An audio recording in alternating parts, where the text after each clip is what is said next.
Second, we Sedevacantists now base our position on a theological principle that the old R&R arguments simply no longer address. That because he was a public heretic, Bergoglio was not validly elected.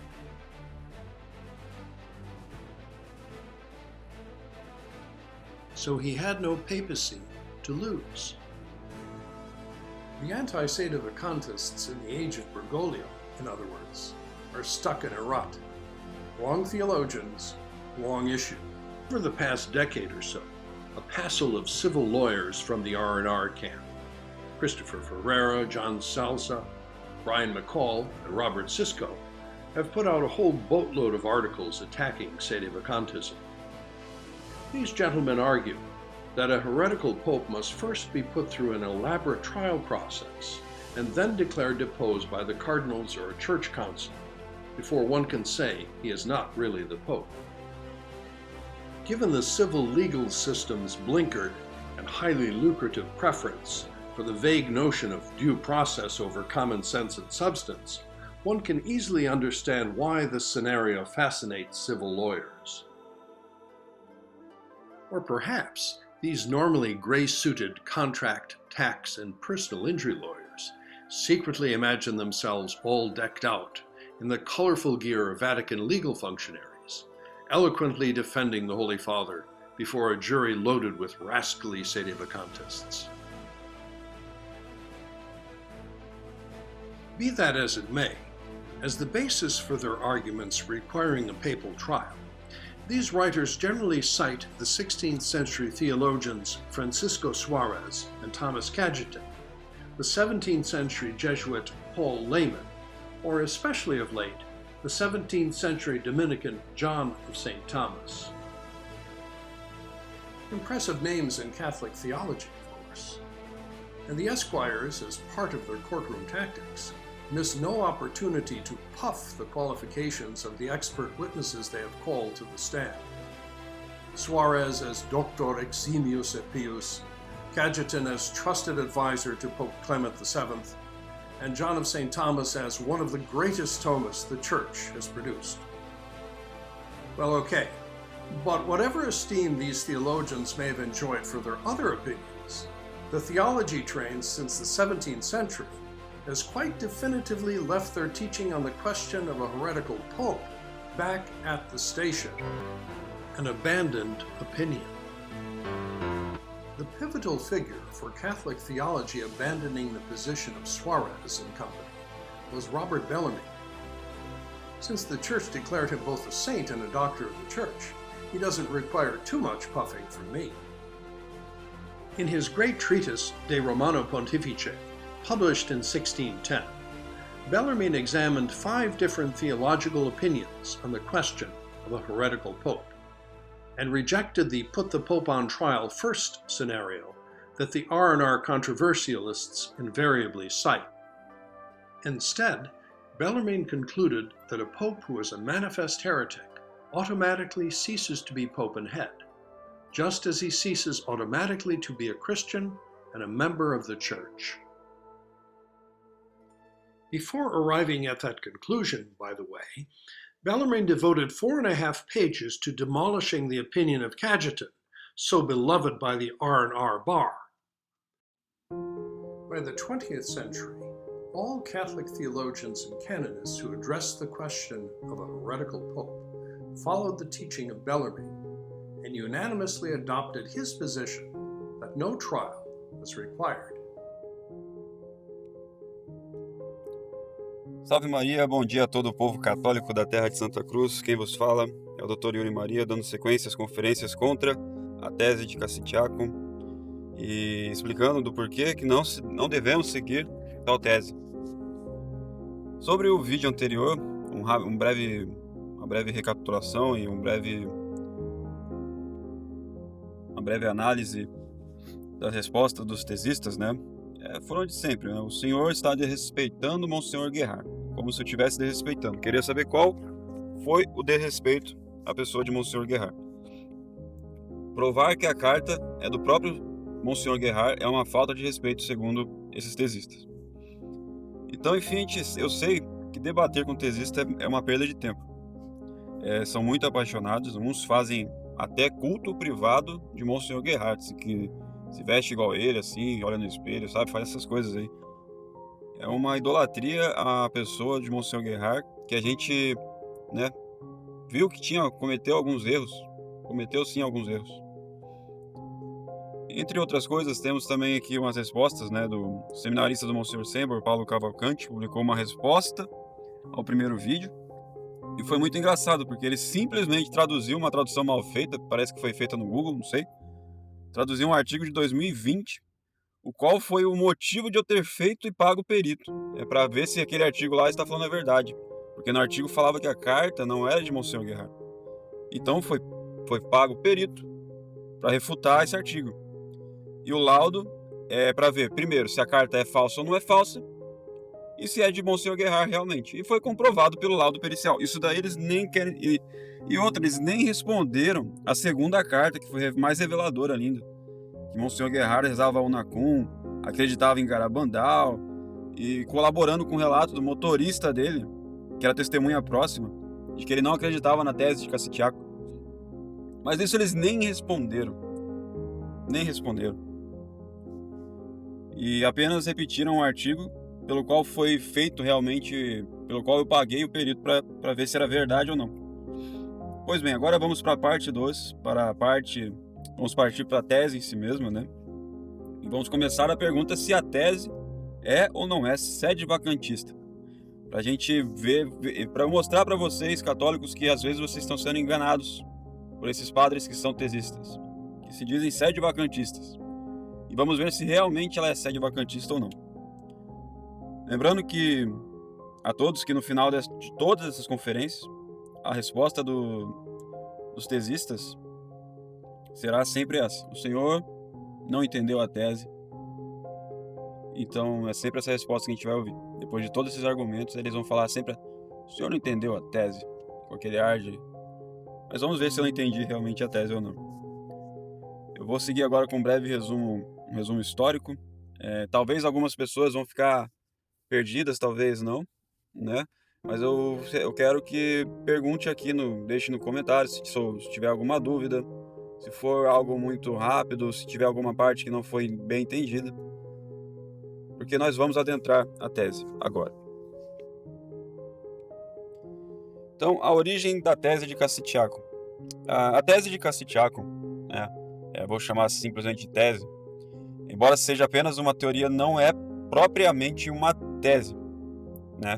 Ela foi criada pelo padre Gerhard Larier, quando este padre já estava ali há 3 anos trabalhando como professor da Fraternidade de São Pio X, na época de Monsenhor Lefebvre, lá em Friburgo e Ecônia, lá na Suíça. E os principais objetivos da tese era tentar explicar, dar um argumento teológico, que como alguém que se supõe ser o Papa, como era o caso de Paulo VI e João Paulo II naquela época, como que alguém assim pode incorrer em cisma e aprovar heresias e erros do Vaticano II e do magistério pós-conciliar, e justificar assim a resistência do movimento tradicionalista, liderado pelo Monsenhor Lefebvre, né, que é uma posição totalmente, é um novo galicanismo, né? Reconhecer e resistir. Como que vamos explicar isso teologicamente? Gerhard foi um dos que formularam algumas teorias, né? Então o padre Gerhard, ele rompeu com o Monsenhor Lefebvre lá em 1977. E só depois que a tese foi exposta e defendida publicamente, lá em 1979 e 1881, numa revista chamada Cahiers de Cassitiaco. Daí o nome veio tese de Cassitiaco. Gerhard que inventou essa tese. E contava com isso também de colaboração de outras pessoas. Sobretudo do padre Bernardo Lucien, que depois esse padre abandonou a tese, aceitou o Vaticano II e tornou-se um ferrenho defensor do magistério, entre aspas, conciliar. Então esse é o fim da tese, na maioria das pessoas que vão seguindo, né? Então a gente sabe, né, que na época de Monsenhor Gerhard buscaram uma explicação, buscaram uma explicação ordinária para como se resolveria, né, essa questão do papado, e era algo que se estava buscando, né? O pessoal estava confuso, estavam sem papa, imagina, católicos sem um pastor, confusos, tentando explicar o que estava acontecendo, o desespero, toda aquela inovação, todo aquele modernismo invadindo tudo, destruindo tudo, desesperador. E todos estavam tentando ali buscar alguma explicação e tal. E a tese era uma explicação ordinária. Hoje em dia já é extraordinária, porque a tese mudou. Porque para guerrar, lembrar um pouquinho, para guerrar tinha que ser um bispo pelo menos ordenado validamente. Hoje em dia não tem nem mais bispo ordenado, virou extraordinário, né? Se você pegar o fim da tese, imagina um papa, né? O Bergoglio tá lá e de repente ele tá lá escrevendo as suas encíclicas contra o catolicismo, de repente de um dia para a noite ele olha, nossa, esse pessoal da tese eles estão certos, eu sou um papa material e não sabia, eu vou ter que aceitar agora, eu vou ser católico agora e vou receber uma luz aqui, sei lá, vou receber tem uma coisa impedindo, mas eu vou receber uma luz aqui, agora eu vou virar papa. Mas eu tenho que ser sacerdote ainda. Nossa, vou ter que ir lá pro mosteiro, né? Vou ter que ir lá pro seminário do Monsenhor Sembor, o mais tradicional de todos os seminários que nunca antes existiu. Virar um seminarista, virar um padre, virar um bispo, e aí sim eu vou virar o papa da Igreja Católica. Como é uma coisa assim, ó, impensável. Já virou uma solução extraordinária, né? É impressionante, mas as pessoas não querem ver o fato, né? Eles não querem ver, colocar a tese na realidade. Como se daria na realidade a tese? Se uma pessoa fizer isso, já não segue mais a tese, é impossível. Assim. Eu posso inventar uma teoria aqui, por exemplo, né? Vou supor que um santo vai vir, inventa uma teoria de que vai vir um santo e vai lá no Vaticano e vai ressuscitar Pio XII ali ressuscitado vai... Imagina, eu estou inventando aqui. Posso inventar soluções mil pro papado, né?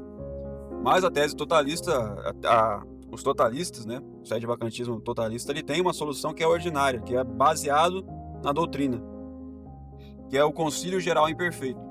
Isso daí eles tentam esconder sempre e sempre vão menosprezar, sempre.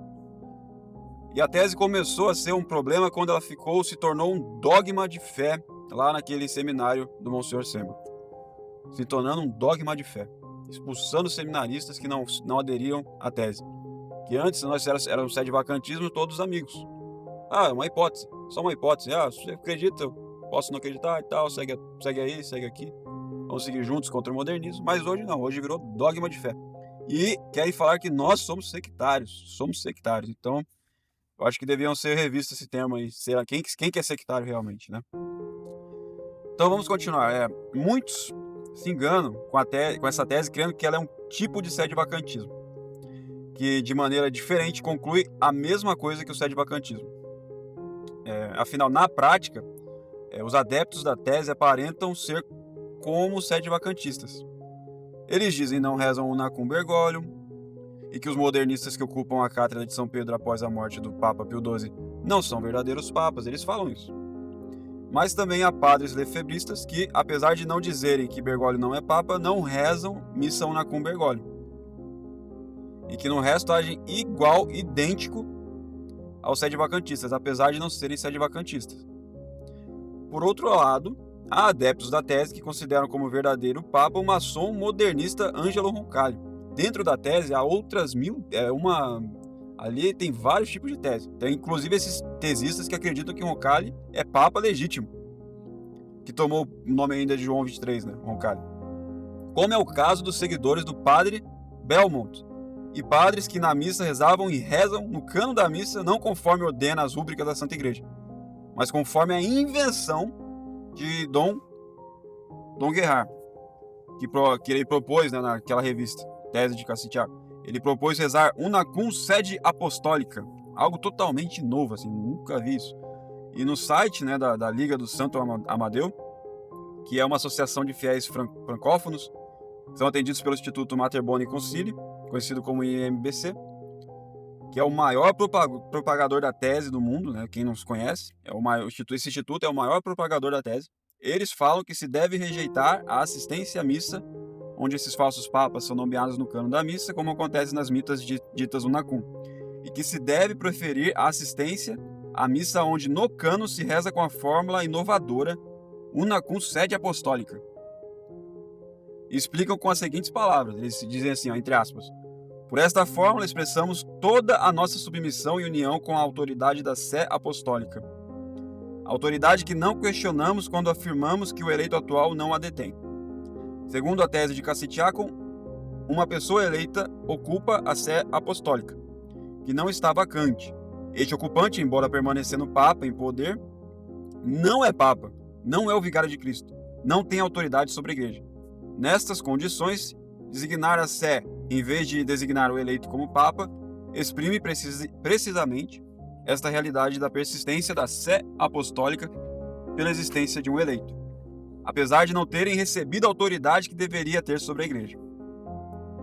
Por consequente, isso exprime também a persistência da possibilidade da continuação da sé apostólica da igreja.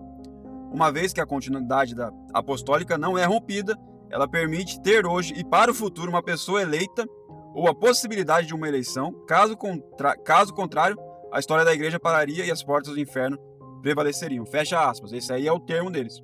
Então lá não tem um papa, tem uma pessoa eleita, né?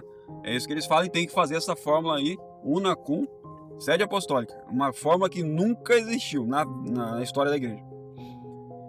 E o que acontece? Mas apesar de não se nomear ninguém como papa, no fim acaba sendo a mesma coisa que una cum dos lefebristas, esses galicanos. Pois, como ensinam os teólogos e o Papa Bento XIV na bula Ex Quo, essa parte na missa onde se diz por quem e em união com quem a missa é oferecida é a maior expressão de unidade entre o sacerdócio e o restante da Igreja Católica. De modo que eles acabam reconhecendo que o ocupante da sé apostólica pertence à Igreja Católica e é um defensor da fé reta, o que é absolutamente falso, repugnante, escandaloso e contrário à fé. Óbvio. Portanto, tais padres da tese apenas dizem que rezam missa não una cum, mas não rezam. Enganam os fiéis católicos. Daí vem alguns adeptos da tese mentir dizendo que Dom Guerard, muito antes do Padre Secada, o Padre Secada que propagou essa ideia da oblação pura, oblatio mundo, que condenava absolutamente a missa una cum, não una cum, algo que é mentira, porque Monsenhor Guerard defendia ser lícito a assistência à missa una cum se a pessoa, por exemplo, tivesse problema de consciência em ter que se santificar em casa. E uma missa que é oferecida una cum sede apostólica não é uma missa não una cum, nem uma oblação pura. É um reconhecimento formal que essa seita herética que usurpou a cátedra de São Pedro é a Igreja Católica e é oferecer a missa em união com uma falsa igreja e através dela. Por isso a tese chega ao absurdo ainda de defender que a hierarquia do Novo Zordo e a Igreja do Novo Zordo são a hierarquia material e a igreja material é da Igreja Católica. Como faz isso aí publicamente esse Instituto Mater Boni Concilio. Ele chega ao absurdo também de dizer que a religião do Novo Zordo pertence à Santíssima Igreja Católica, de modo que há hoje na igreja duas religiões. Isso aí quem fez público foi feito publicamente pelo Instituto Católico Romano do Monsenhor Sembo. Então, diferentemente dos sede-vacantistas, tanto os lefebristas como os adeptos da tese acabam agindo como uns bipolares, esquizofrênicos. Eles dizem uma coisa e faz outra. Pois tanto a teologia de um quanto a de outro são esquizofrênicas, absurdas. E é essa razão que faz até muitos adeptos confusos a pessoas incautas à tese, aderindo à tese, e se dizem ainda sede-vacantistas. Dizem que concordam com São Roberto Bellarmino, dizem que um herege não pode ser papa, dizem que a igreja conciliar é uma igreja falsa, etc. Mas tudo isso é enganação, porque a tese que dizem seguir nega todas essas realidades, todas. Começando por negar o fundamento da posição sede-vacantista, que um herege não pode ser papa de modo algum, segundo São Roberto Bellarmino, modo algum. Porque Monsenhor Guerard era dominicano. Ele se apoiava mais ou menos, assim, digamos, na tese, né, na a teologia do cardeal Caetano. Igualzinho faz os lefebristas, fraternidade, igualzinho. Eles tentam ali que seria necessário, né, a sentença de um concílio geral para que o ocupante da sé apostólica deixe em todos os sentidos de ser papa. Inclusive materialmente, segundo o próprio Monsenhor Guerard, como ele disse mesmo. Mas a tese do cardeal Caetano foi refutada pelo São Roberto Bellarmino, doutor da igreja, que demonstrou que devido à heresia manifesta, o ocupante da sé apostólica não poderia ser papa de modo algum, ou seja, nem materialmente, como eles querem, nem formalmente, e que perderia o pontificado sem a necessidade de qualquer sentença. Por isso que a gente chama sede vacantista belarminiano, né? Por causa desse tipo de posicionamento que veio aí. Essas pessoas que preferem a cardeal Caetano do que o doutor da igreja São Roberto Bellarmino. E na matéria que ele foi elogiado das controvérsias católicas. Então esse doutor da igreja, São Roberto Bellarmino, é ainda seguido por 2 doutores. Eles esquecem Santo Afonso Maria de Ligório e São Francisco de Sales. E também por vários outros teólogos canonistas, sobretudo após o Concílio Vaticano I, o que é inclusive reconhecido por um dominicano que talvez seja o maior moralista do século XX, o padre Dominique Brumer. Como o herege manifesto não pode ser papa de modo algum, pois a fé é o fundamento do papado, é necessário ter a fé. É evidente que a eleição ao papado de um herege manifesto como Bergoglio é inválida por lei divina. E esse é o ensinamento unânime dos teólogos e canonistas, que até o próprio cardeal Caetano concorda. A heresia manifesta é um impedimento de lei divina para obter o papado.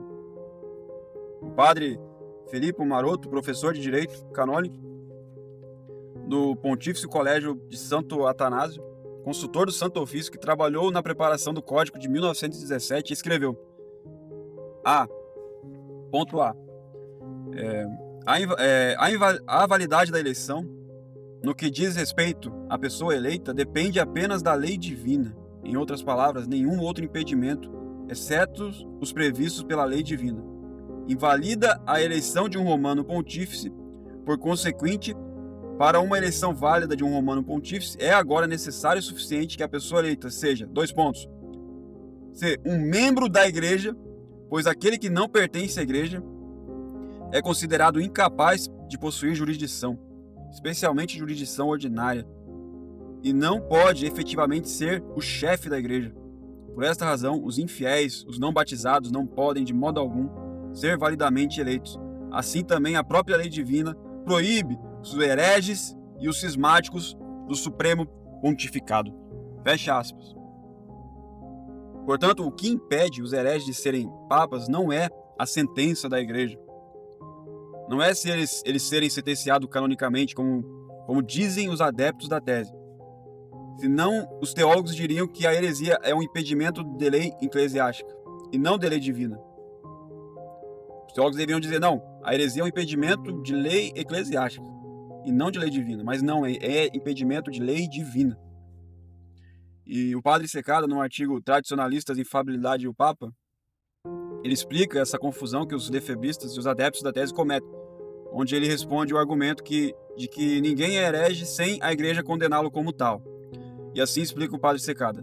Entre aspas, ele diz: esse argumento confunde a distinção que os canonistas fazem entre 2 aspectos da heresia.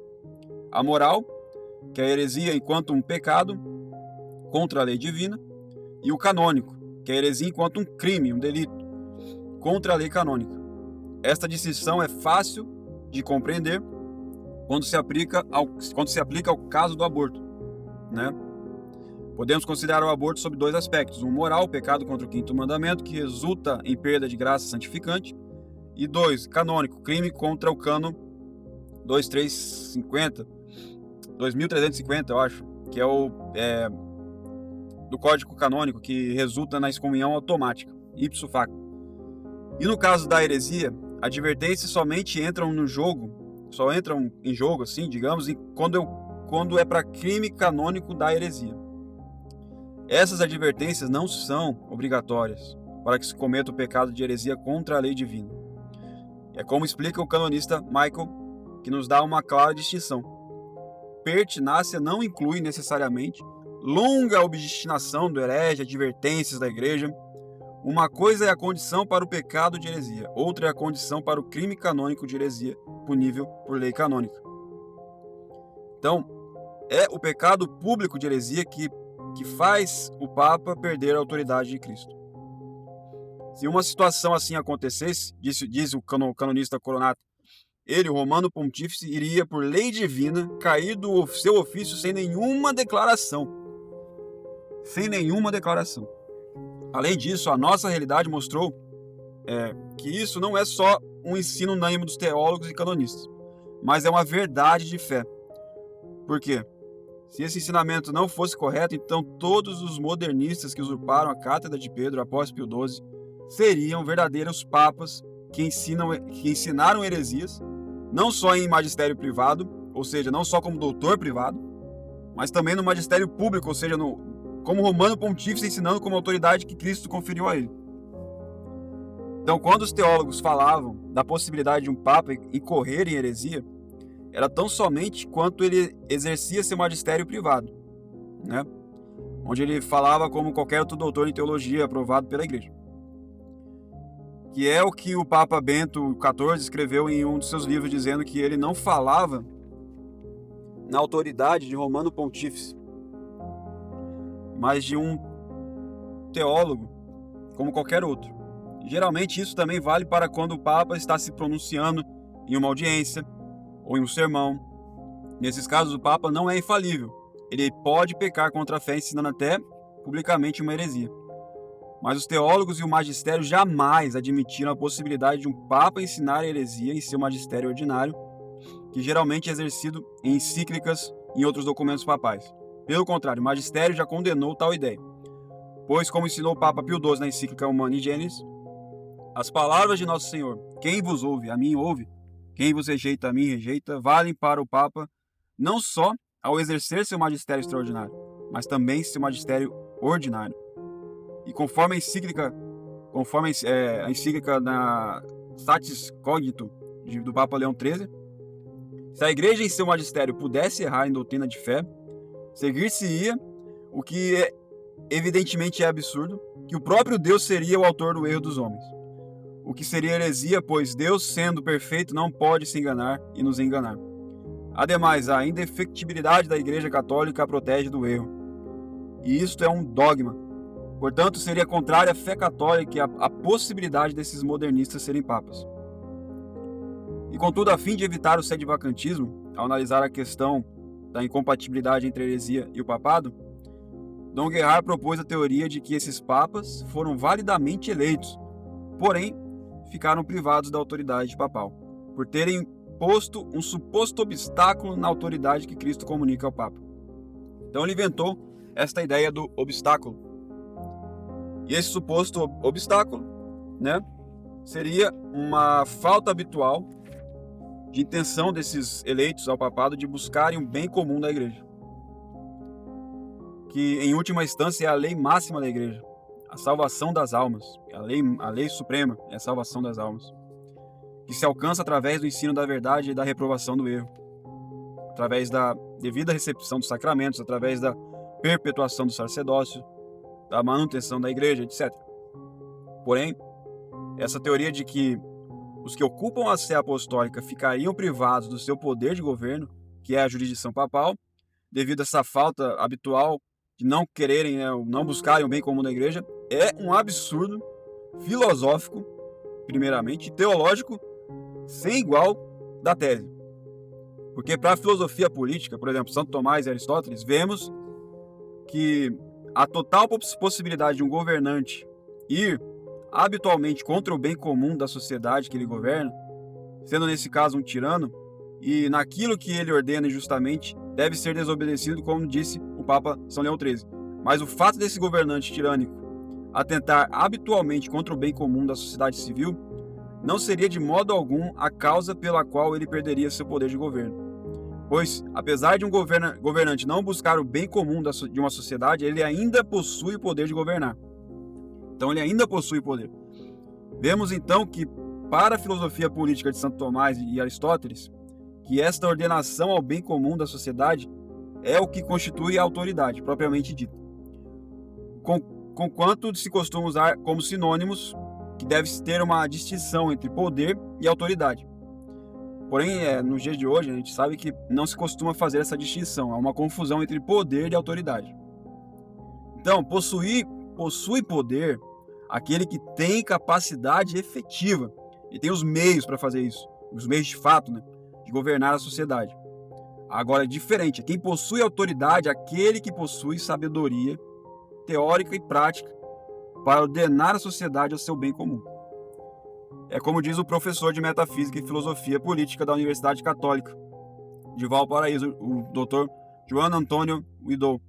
Em seu livro, ele demonstra que poder e autoridade não são a mesma coisa. Ilustra a distinção com este exemplo, dizendo: a relação entre autoridade, enquanto sabedoria prática, e governo é análoga, pois é a que há entre a arte da navegação e a ação de dirigir o navio. O navegador, pelo ofício, é aquele que tem a capacidade de dirigir o navio. Daí vem, muito especificamente, o termo governo. E por isso a capacidade de ensinar aos outros esta arte e de dar conselhos a este respeito, ele tem autoridade, pois nele reside o conhecimento próprio do ofício. Mas não é porque ele tem autoridade que ele também tem o poder de governar tal navio. Ele só a tem se esse poder, em particular, tiver sido reconhecido por aqueles que têm o poder de fazê-lo. Por exemplo, os proprietários do navio. É claro também que, mesmo que o exercício de um poder pressuponha ou recomende, um certo grau de autoridade naquele que exerce, a posse de um e de outro não é a mesma coisa. Então, fecha aspas. Portanto, pode-se ter autoridade sem possuir poder, assim como se pode possuir o poder sem autoridade. E o exercício de um poder sem autoridade é o que constitui a tirania de um mau governante. O mesmo vale para a teologia eclesiástica, onde geralmente os princípios filosóficos que servem de base para o direito humano também se aplicam também à igreja. Por exemplo, uma sociedade que a igreja é uma sociedade religiosa, tanto que nenhum teólogo jamais disse, que um papa ficaria privado de seu poder de governar a igreja se ele não buscasse o bem comum da igreja. A gente nunca viu isso. Nenhum teólogo da igreja disse isso. É pelo contrário, a gente lê, por exemplo, em São Roberto Bellarmino e tantos outros, que eles falam da possibilidade de um papa que, embora não fosse herege, tentasse destruir a igreja e perturbasse as almas, o que permitiria aos inferiores resistirem ao papa. A gente vê isso nos teólogos. E assim diz São Roberto Bellarmino, entre aspas, assim como é lícito resistir ao pontífice que agride o corpo, assim também é lícito resistir ao que agride as almas ou perturba a ordem civil, ou sobretudo aquele que tentasse destruir a igreja. Digo que é lícito resistir e não fazendo o que ordena e impedindo a execução de sua vontade, mas não é lícito, contudo, julgá-lo, puni-lo e depô-lo, pois estes atos são próprios de um superior. Fecha aspas. Então a gente vê que os teólogos, nenhum deles jamais disse que um papa que tentasse destruir a igreja ficaria privado do poder papal ou que não seriam papas. Nem mesmo os dominicanos diziam que um herege manifesto só perderia o papado completamente, após uma sentença da igreja. Sustentavam que esse papa herege manifesto estaria privado do poder de governo e da sua jurisdição papal. Até os dominicanos falam isso. Então quando ele tem heresia, é só aí que perde realmente o papado.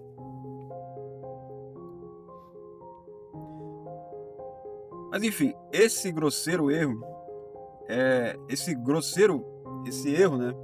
grosseiro também, deveria ser suficiente para que os católicos rejeitassem a tese.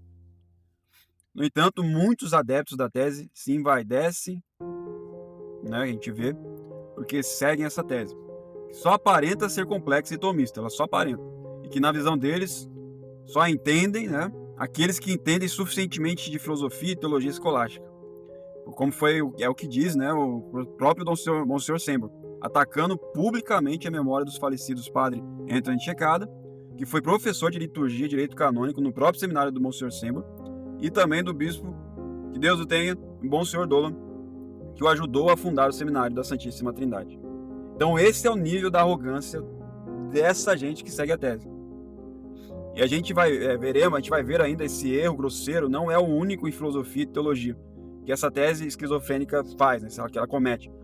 A gente vai partir desse erro, a tese acabará sustentando que todos esses modernistas são papas materiais, materialiter, mas não formais. Então, a gente vai começar aqui a falar um pouco de matéria e forma. Matéria e forma são termos tirados da teoria aristotélica das causas, que são usados pela tese de maneira análoga. Eles usam de maneira análoga.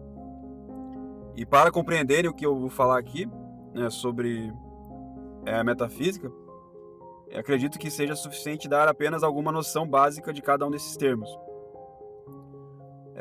Por exemplo, os entes corpóreos, né, a matéria seria o que constitui o corpo.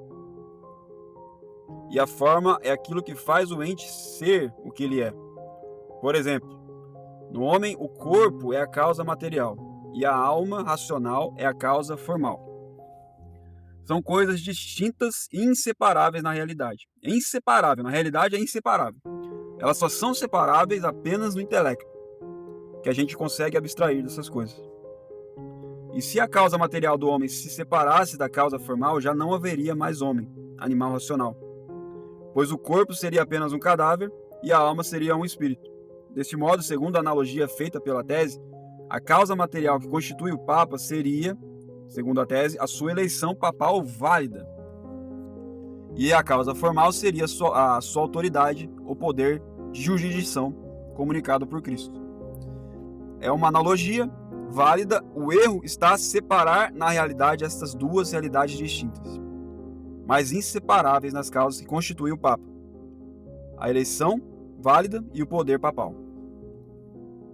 Dirão eles que a analogia é sempre perfeita e que essa separação seria possível e análoga em caso do presidente dos Estados Unidos, né, que eles falam nessa analogia, que é eleito validamente em novembro e só, no entanto, recebe autoridade e poder lá em janeiro. Né? Eles sempre falam dessa analogia do presidente. A gente sabe que analogias são sempre imperfeitas, mas essa analogia do presidente dos Estados Unidos não se aplica ao Papa, né? Porque a igreja já definiu que uma vez a eleição foi feita validamente, o eleito aceitou, ele recebe imediatamente, por direito divino, autoridade ou poder de jurisdição comunicado por Cristo. Ele recebe imediatamente. É diferente de uma democracia maçônica, né? Que em novembro tem a eleição e só em janeiro recebe. Não tem nada a ver essa analogia com a analogia do Papa.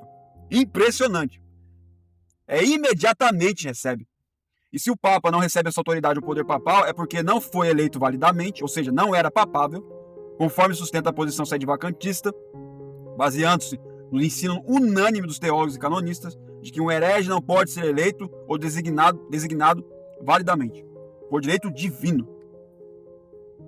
Mas como os adeptos da tese não querem admitir que a posição sedevacantista está certa, não vão admitir isso, dirão alguns que o problema esteve na aceitação do eleito, que a eleição não foi aceita devidamente porque o designado não tinha a intenção de cumprir devidamente o fim do papado, né?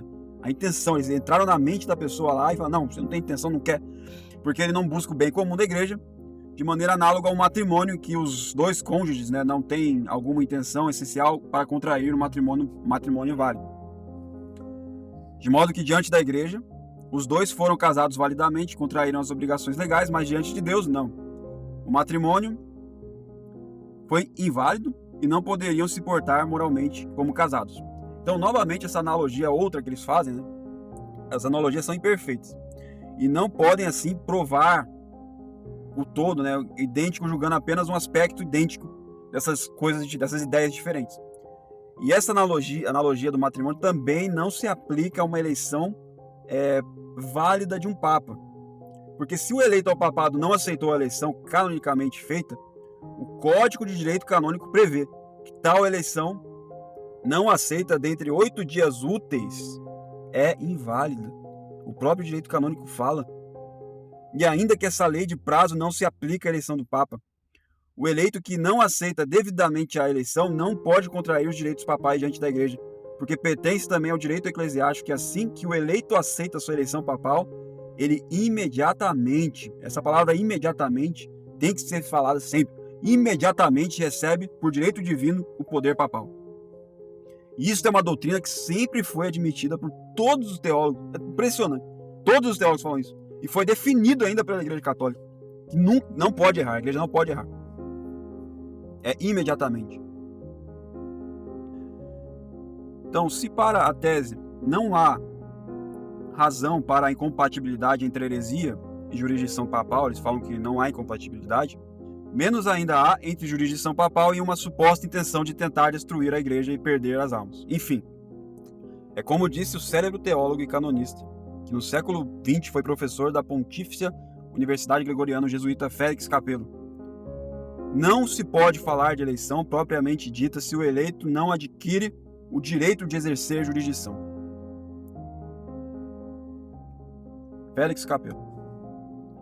Outros adeptos da tese, vão dizer que houve a eleição válida, que o eleito não só é verdadeiramente papa de acordo com as leis da igreja, que é papa de direito, mas que também adquiriu o poder papal que decorre da ordem natural da igreja. E essa teoria de poder papal que decorre da ordem natural da igreja é primeiramente desenvolvida pelo que a gente já se referiu aqui, pelo padre Bernard Lucien, que ele tentou, para explicar como os papas materiais, que careciam do poder que decorre da ordem sobrenatural, que seria a jurisdição papal comunicada por Cristo, poderiam eles designar eleitores para um conclave válido e mudar as leis do conclave que estão ordenadas tão somente à ordem natural da igreja. Então daí vai surgir outro absurdo teológico dos adeptos da tese, que separam o poder de designar, eles separam esse poder de designar do poder de jurisdição. Essa é a novidade teológica. Vamos separar o poder de designar do poder de jurisdição. Embora esses dois poderes são distintos, o poder de designar supõe que ele tenha poder de jurisdição. Isso é óbvio isso. É impressionante. Então todo ato de administração da igreja supõe em foro externo a jurisdição ordinária, ou a jurisdição delegada por alguém que possui jurisdição ordinária. Então vou dar um exemplo. Os cardeais, ao eles designarem, quando eles designam alguém, exercem então o seu pleno poder de jurisdição delegado pelo Papa, que para exercerem conforme o regulamento do papal vigente. Então eles recebem plenamente o poder de jurisdição. De tal modo, a tese acaba negando uma doutrina definida também pela igreja. Eles ficam num beco sem saída, sustentando uma vacância que não existe na teologia católica, que jamais foi admitida pelos teólogos e menos ainda pela igreja. Pois, como ensina a igreja, um ofício pode ficar vacante de apenas duas formas. Só tem duas formas para algum exercício ficar vacante: material ou de fato, e formal ou de direito. Então, a vacância material ou de fato de um ofício acontece, por exemplo, quando um bispo está fisicamente impedido de estar na sua diocese. Daí se diz também que a sé está impedida. E isso não tem nada a ver com a tese, como querem dizer alguns. Tem nada a ver. Porque quando se a vacância formal ou de direito de um ofício aconteceria quando não há nenhum ocupante que tenha sido legalmente designado para tal ofício, e ainda assim um ofício que esteja em vacância formal ou de direito poderia ao mesmo tempo não estar em vacância material ou de fato, pois alguém poderia estar ocupando ilegalmente aquele ofício.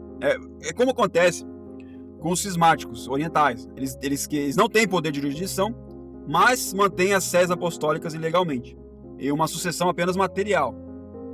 Então a tese parece que inverte esses dois tipos de vacância quando ela sustenta que os papas materiais mantêm uma sucessão legal de designação.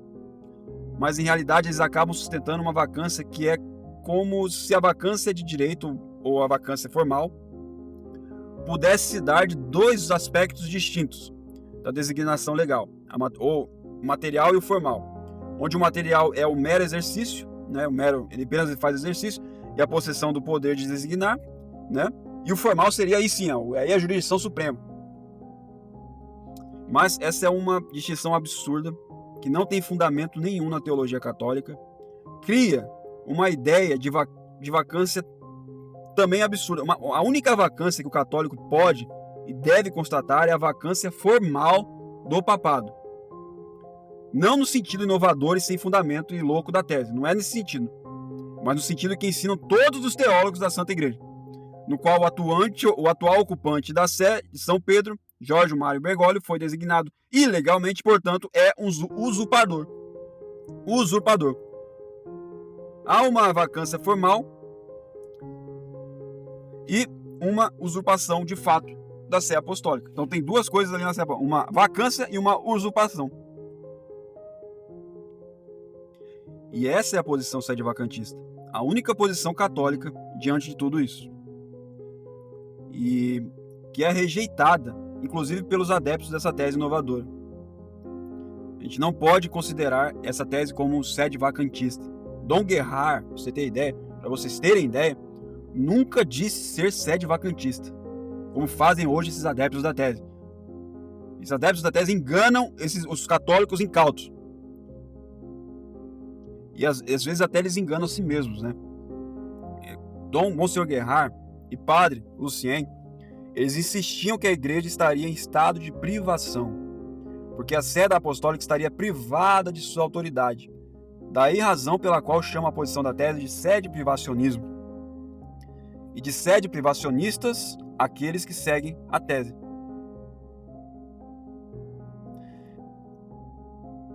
Então, é necessário usar esses termos sempre para distinguir a posição de alguns lefebristas do sedevacantismo.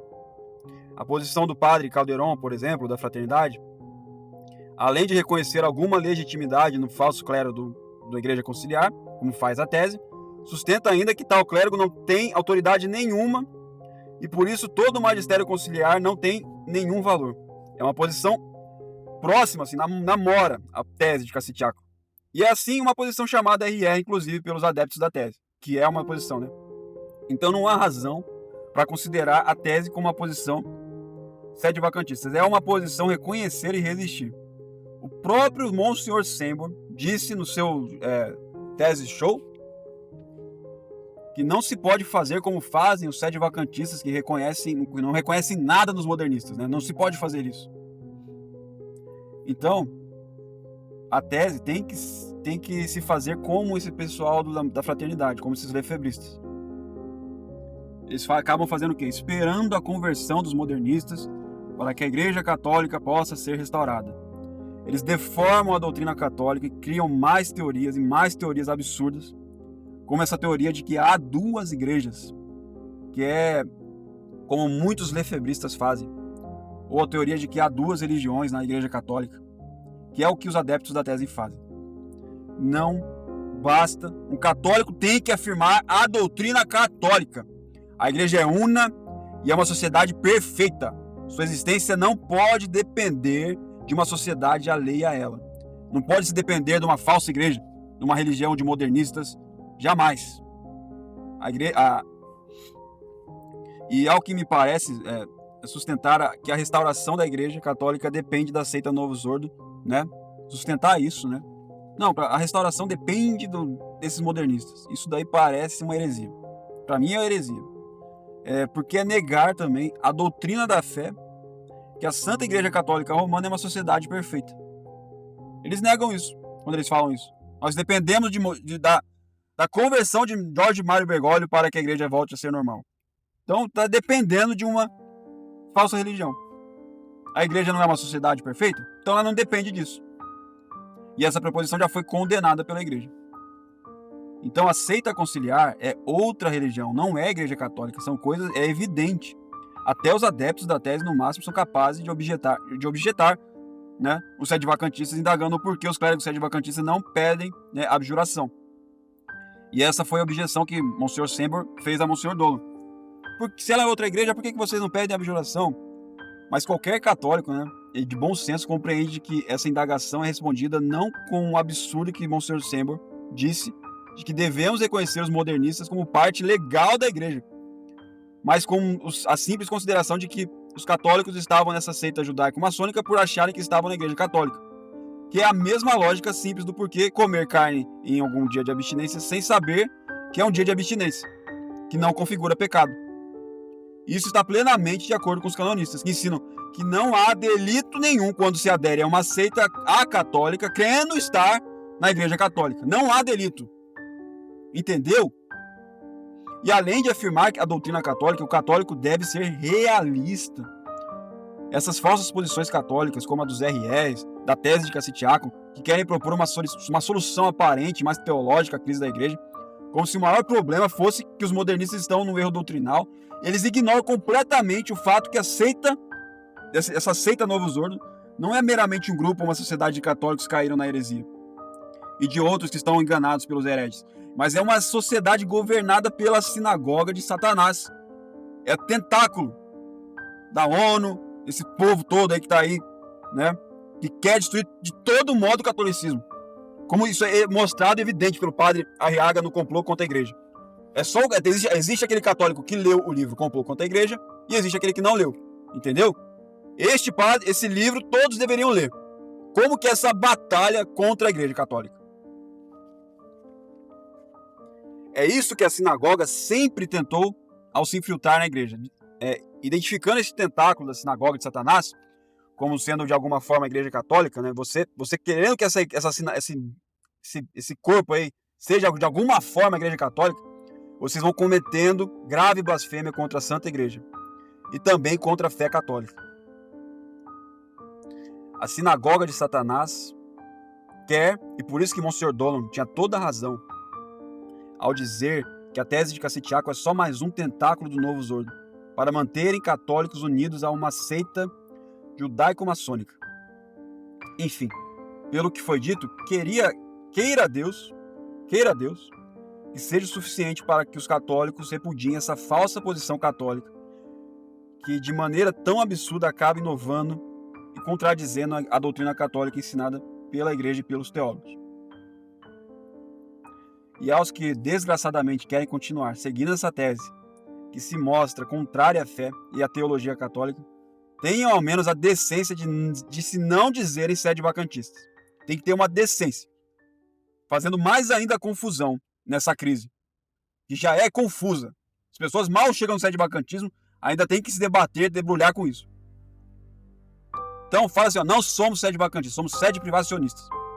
Então, aos sede-privacionistas, que desgraçadamente continuarão insistindo que Bergoglio é um papa de acordo com a lei da Igreja Católica, tenham a honestidade de seguir o que o teólogo italiano Martino Bonattina escreveu no seu livro sobre a eleição legítima do Papa, e foi compartilhado inclusive pelo próprio padre do Tertre, que é um padre lá do Monsenhor Sembro, que diz, a saber, que não se diz que a sé está vacante, de alguma forma há um Papa. Então é isso que ele diz. De alguma forma há um Papa ali. Não pode se dizer que a sede está vacante. Então vocês têm que parar de falar que vocês são sede-vacantistas. Enfim, essa parte eu quis mais mostrar o porquê que a tese, maldita tese, que é só uma mera teoria, que até seu criador reconheceu ser falso, né? Um católico normal poderia falar assim, não vou estudar a tese. Por que eu vou estudar a tese se o criador da tese reconheceu que ela é falsa? Chamou ela de tese idiota, né? Full tese. Por que eu vou estudar? Pra que você vai estudar se o cara que criou não quer, né? Falou que é falso. E ele é teólogo autorizado ainda, ele mesmo criou, ele mesmo é teólogo autorizado, ele mesmo refutou, então pra que eu vou estudar? Não. Então, não é uma posição sede-vacantista, como erroneamente pensam alguns, que faz também com que repudie qualquer ataque a essa posição católica. Que eles querem uma união sede-vacantista, né? Mas não é, vocês não são sede-vacantistas. Quando a tese maldita é feita de dogma, como se fosse a única posição católica, como fazem os adeptos a ela, vocês estão se tornando a seita. Vocês que são a seita, não a gente. Então vocês não são sede-vacantistas, e como católicos devemos o dever, senão de combater este erro e ao menos repudiar este erro, que é a tese de Cassitiaco. Salve Maria! Essa aqui é a parte 2, vamos ter outras partes também. E eu espero, no fundo do meu coração, que eu possa às vezes estar falando aqui algo muito difícil para algumas pessoas, mas se tiverem dúvida alguma coisa, que comentem aí embaixo. Ok? Então continuaremos sim refutando essa tese de Cassitiaco, que não é sede-vacantista. E vocês têm que ser homens e falar, não somos sede vacante, são sede privacionistas. E pronto, aí já tem a divisão. Se vocês querem fazer dessa tese um dogma de fé, então assumam isso. Salve Maria. Bom dia a todo o povo católico da terra de Santa Cruz, São José. Rogai por nós. Em nome do Pai, do Filho e do Espírito Santo. Amém.